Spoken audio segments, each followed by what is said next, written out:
How do we start thinking at a national level and an industry level about where pathways to growth might be? Where can we find sectors in the South African and global economy which perhaps will be job creating rather than job destroying?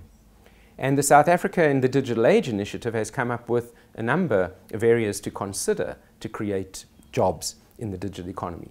3 of these would be, how do we find labor absorbing platforms? People talk, for example, about Uber or Airbnb, where you don't need to be highly skilled to be able to be employed as an Uber driver or an Airbnb host.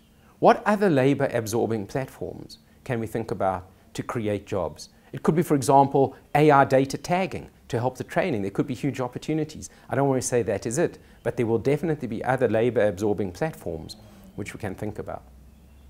A second area that the South Africa and the Digital Age have come up with is the idea of South Africa as a test bed for frontier technologies, to take emerging technologies from around the world and apply them in a way which is related to South Africa's particular demand conditions, but which also find application in Africa and globally.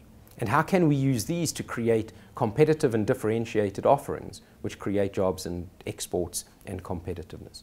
And the third area that SADA have thought about is this idea of globally traded services. We used to call it business process outsourcing, but increasingly there's a market for services in the digital economy which don't necessarily need you to have digital specific skills and digital generic skills.